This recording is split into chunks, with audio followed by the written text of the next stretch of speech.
Hey everybody, happy June whilst I'm sheltering under a tree from the drizzle, watering our plants, having a little bit of quiet time before a manic Saturday, and was thinking about soul intimacy, spiritual intimacy and soul commitment. So our deepest enrichment is to ourselves through committing to our own soul above and beyond everybody else's.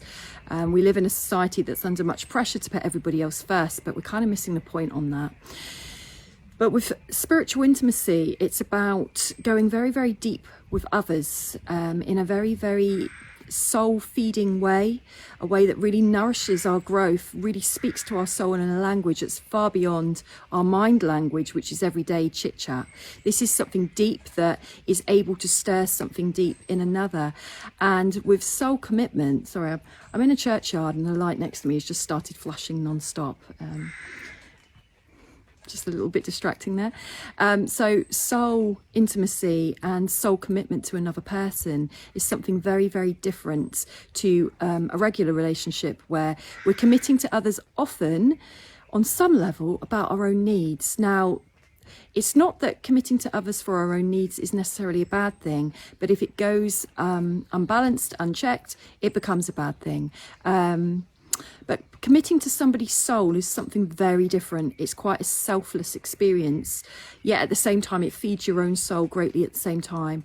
And when we commit to somebody's soul, it's not really all about us. It becomes, how do I fulfill and support that person's mission here?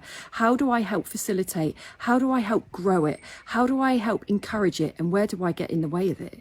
So with karmic contracts, we tend to hold each other up. We tend to hold each other back and stop ourselves from being able to fulfill what we need to, because somebody is actually in our way that is supposed to have our back, supposedly. So karmics are always about lessons, but soul deep, healthy connections that aren't about the hard lessons, they're about the love lessons, which is a level up, is about supporting somebody's soul so that you don't stand in the way of their growth.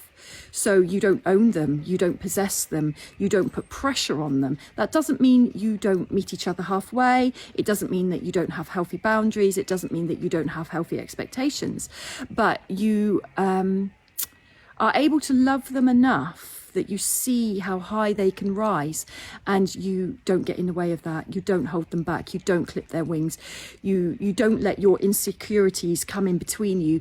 You don't let your needs become needy, which is something different from a need, and then put that on them that restricts them in some way.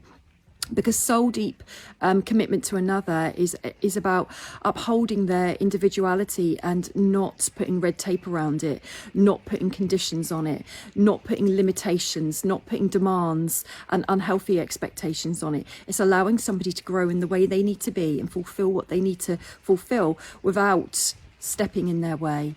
There is a healthy middle ground with boundaries in that, but can you love somebody enough to let them go? Can you love somebody enough to let them fly and soar, even if you're not involved with that, you're not a part of that? It means they may not be around you all the time. It may mean they have other people around them all of the time. Where does your stuff get in the way of that? So light flashing on and off there. So soul deep connections is something very enriching, but you got to be ready for it. And we can't really attract that level of partner until we've done a certain level of work. So we all say we want soulmates. We all say we want twin flames. Careful what you wish for, because you need to be ready for these levels. And in a way, even if you touch in with those levels, you won't be able to maintain it. It will get very painful. It will become toxic. Even with the highest level of soul contracts, there will be toxicity if you haven't cleaned up your act, if you haven't let go of faulty thinking, if you haven't redeemed yourself from the work of making sure that you're no longer codependent, overly reliant on another to make you feel happy, good, secure, all the rest of it. So it's being interdependent in a relationship where you can stand on your own 2 feet on multiple levels. You know when to rely on yourself. You know when you need to rely on you to get through stuff, and you know when to let that other person in and share. There is a line, but it keeps the relationship very healthy and very exciting. So happy Saturday, everybody. Have a good weekend.